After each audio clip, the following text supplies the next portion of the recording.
Fala pessoal, sejam todos bem-vindos a mais um vídeo aqui do canal Deago. Seguinte, a gente vai falar sobre a seleção brasileira. A gente tem grandes zagueiros, grandes goleiros, grandes pontas e o meio-campo que carece atenção. A gente vai falar disso hoje, depois da vinheta.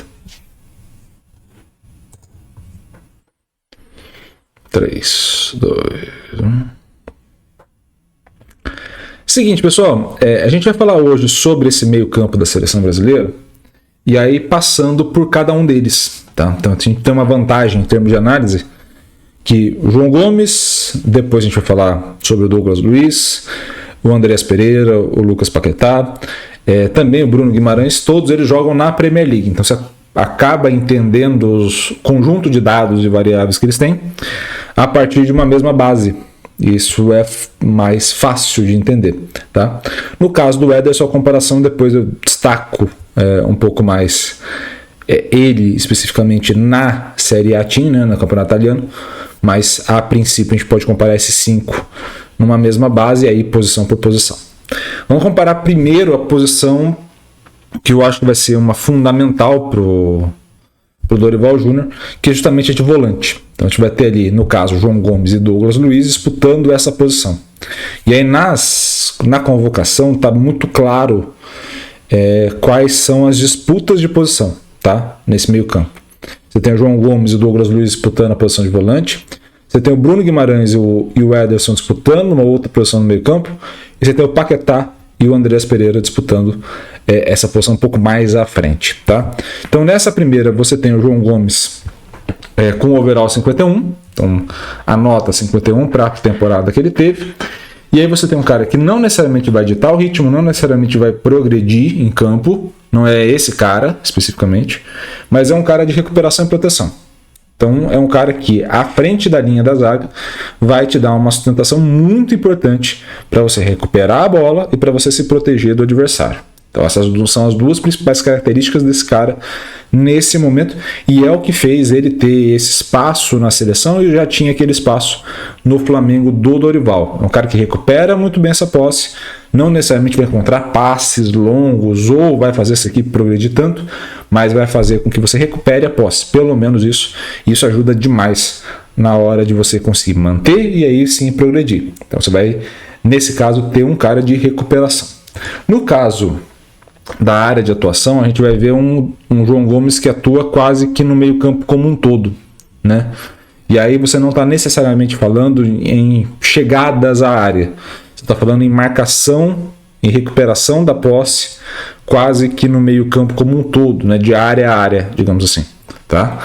Então esse primeiro cenário que você passa a ter, você tem o João Gomes atuando diretamente assim, tá? Recuperando, pressionando o corredor da bola em várias áreas desse meio campo, independente do corredor, e recuperando essa bola. O que ele não vai fazer, essa chegada à área, conversão para gol, não é a dele. Mas essa recuperação e esse primeiro passe para quem vai poder criar, aí sim é a do João Gomes. Quando a gente vai pro Douglas Luiz, você já tem uma melhora de fato. Ritmo, progressão e até uma boa taxa de recuperação e proteção, tá? Então ele não perde essa questão de recuperação e proteção, mas ele vai ganhar no ritmo e na progressão. Ele dá mais ritmo ao jogo, ele consegue encontrar mais passes que vão resultar em finalizações dos companheiros e também consegue encontrar também mais espaço de campo. Você consegue progredir um pouco melhor, tá? Na temporada quem foi melhor entre os dois foi o Douglas Luiz, tá? O que eu imagino que nesse meio campo do Dorival você precise muito mais de um cara que recupere essa posse e passe do que um cara que vá ditar ritmo de jogo. Então na forma que a gente tem de observação dessa seleção, as funções são muito bem definidas, tá?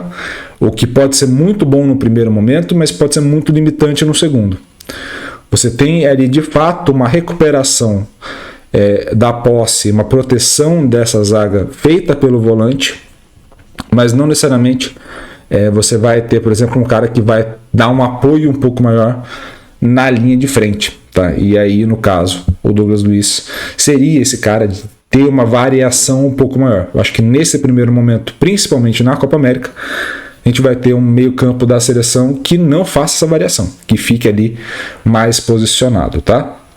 E aí você já tem mais concentradas as ações. Então você tem ação mais de passe, ação mais concentrada numa zona central de campo. Tá?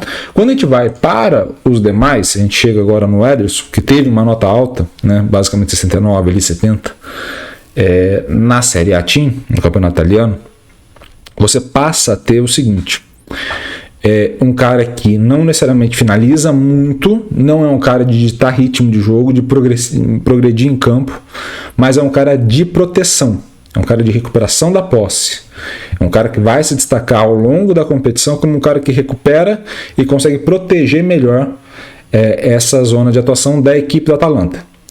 Então não é um cara de chegada à área, é um cara de proteção. Tá? E esse cara vai disputar a posição com o Bruno Guimarães, e aí você pode ver a área de atuação dele de novo, complementa aquela área de atuação que a gente viu do João Gomes, né? Quase um box-to-box, né? Famoso área a área, e aí você tem nesse cenário uma pressão dele ao portador recuperar e aí encontrar jogadores melhores posicionados para esses jogadores fazerem essa progressão em campo ou encontrarem o ritmo adequado para a equipe, tá? Quando a gente vai para o Bruno Guimarães, que foi o segundo melhor meia da Premier na última temporada, segundo o nosso sistema de análise, você tem um cara que protege menos, então não é um cara de boa proteção, mas não é um cara de alta proteção, mas é um cara que dita ritmo, que progride em campo e que finaliza melhor. Então é um cara que chega melhor ali à frente da linha da área, tá? E aí você tem nesse cenário até uma nota menor do que a do Ederson, mas vale a ressalva que a gente ia ter. Comparar cenários diferentes exige entender quem são os melhores nas posições. O melhor da posição da Inglaterra foi o Phil Foden. E aí você tem um cara de muita chegada à área. Então você tem um cara de alta finalização, alto ritmo, alta progressão, alto, mas a parte defensiva dele é um pouco menor.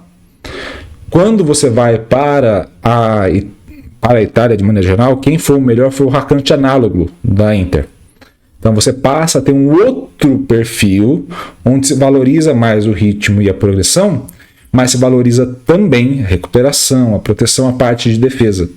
E aí no overall, no total da nota, o Ederson fica à frente do Bruno Guimarães, mas a temporada dos dois foi muito boa, cada um com o seu perfil. Tá? E aí a área de atuação, de novo, a área mais centralizada da equipe. Quando a gente vai para o Andreas Pereira, você tem uma temporada mais abaixo. Pô, Iago, mas ele jogou bem pra caramba no Fulham. A gente fica com a sensação do jogou bem pra caramba no Fulham, porque é o Fulham. E aí não é desmerecendo a temporada. É entendendo que dificilmente você foi o melhor jogador na 12ª melhor equipe. Então, assim, para você ter sido o melhor jogador da posição na 12ª melhor equipe, é muito difícil. O que vai acontecer, o que pode acontecer? Você ser o destaque daquela zona intermediária da competição, e aí tudo bem. Acho que na zona intermediária, ali se você pegar do 7º até mais ou menos ali, o início da zona de rebaixamento, você tem ele como um dos melhores meias, e aí você chama a atenção do Big Six. Aí você pode pular uma etapa e ir para frente em relação à qualidade. Então eu acho que a temporada de qualidade do Andreas não é essa que a gente teve, é a próxima. Se ele conseguir sair do Fulham e ir para uma equipe que vai disputar pelo menos vaga de classificação para Champions, você tem aí um salto de qualidade e aí você tem um contexto melhor de avaliação, como foi o caso, por exemplo, do próprio Paquetá. Estar no West Ham é disputar ali pelo menos Europa League, Conference League, você tem uma disputa ali pelo menos das competições internacionais para esses jogadores, tá? E aí onde que o Andreas atuou geralmente? No campo todo. Então, de novo, é outro cara que preenche mais esse campo do que a gente vai ver com o nosso último jogador, que é o Paquetá. Paquetá também não teve uma nota tão alta, atuando no meio campo, né? A gente vai ver as zonas de atuação dele mais à frente. Ele atuou basicamente como ponta pela direita. E nesse cenário como um todo, ele protege e progride relativamente bem, mas não também excepcionalmente bem. Tem dificuldade de tal ritmo e tem dificuldade em finalização. Então você vai chegar nesse cenário do Paquetá, desculpa, pela esquerda, não pela direita. Você vai chegar nesse cenário do Paquetá com uma atuação muito mais fixa em um canto do campo. Então Então, se a gente viu que todos aqueles meias estavam atuando quase que box to box, o Paquetá estava atuando mais à margem, mais próximo à linha lateral. O que isso indica? Isso indica que você vai ter uma movimentação ou uma necessidade de movimentação maior de quem for o meia que vai atuar por ali. Seja o Vinícius pela esquerda ou o Rodrigo pela direita. Né? E aí o Rafinha também entra nessa conta. Então você vai ter essa movimentação. O que eu acho que vai acontecer ao longo do caminho, tá? Explicando tudo isso no geral. Acho que nesse primeiro momento, o volante que eu escolheria seria o Douglas Luiz, mas acho que a escolha do Dorival vai ser o João Gomes, por essa segurança e essa característica única. Primeiro ponto. Acho que quando a gente começar a olhar para o meio mais à frente, você tem o Bruno Guimarães ali, que eu acho que dificilmente sai dessa equipe. E quando a gente olhar o Paquetá, eu tenho a leve sensação que vai encaixar um pouco mais o jogo do Andreas Pereira do que do Paquetá. Em algum momento vai encaixar um pouco mais o jogo do Andreas do que do Paquetá. Não pelas coisas dos esquemas de aposta, aquelas coisas todas, não é uma influência nesse sentido, tá? Não é uma questão do que vem acontecendo do lado profissional extra-campo, mas é muito mais pelo encaixe. O Andreas ocupa uma posição e dá maior liberdade para os pontas.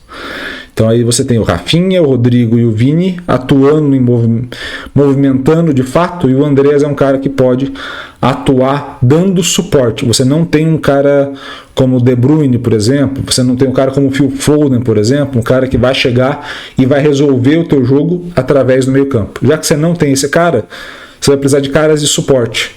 E aí é o caso do Bruno Guimarães e do Andreas Pereira.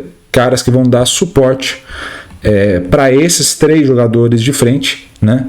E aí sim você tem nesses três jogadores de frente quem vai solucionar. Se o Vini não conseguir, se o Rafinha não conseguir, se o Rodrigo não conseguir, o meio campo é mais fraco de fato. Se você for comparar com outras seleções, principalmente no nível europeu. Aqui também não é tão acima da média o nível sul-americano. Se a gente pegar a seleção da Argentina também não tem grandes jogadores na linha de meio campo. Você tem o Enzo, você tem até o McAllister, mas assim, também não são jogadores tão diferentes do que a gente tem, tá? Mas nesse cenário que a gente vai ter de Copa América, acho que é isso. Quem vai dar o suporte são esses caras. Você tem três que resolvem. Num cenário de Copa do Mundo, aí fica um pouquinho mais complicado, porque a gente precisaria ter alguns jogadores de características diferentes, a gente não tem nem informação. Você não tem esse cara no cenário brasileiro sendo formado. Você também não tem esse cara na Europa. Então, assim, não é que tem alguém que está faltando na lista. Na verdade, você acaba não tendo esse cara naquele momento, e isso é um problema da nossa seleção, tá? Problema de formação da nossa seleção como estrutura, beleza?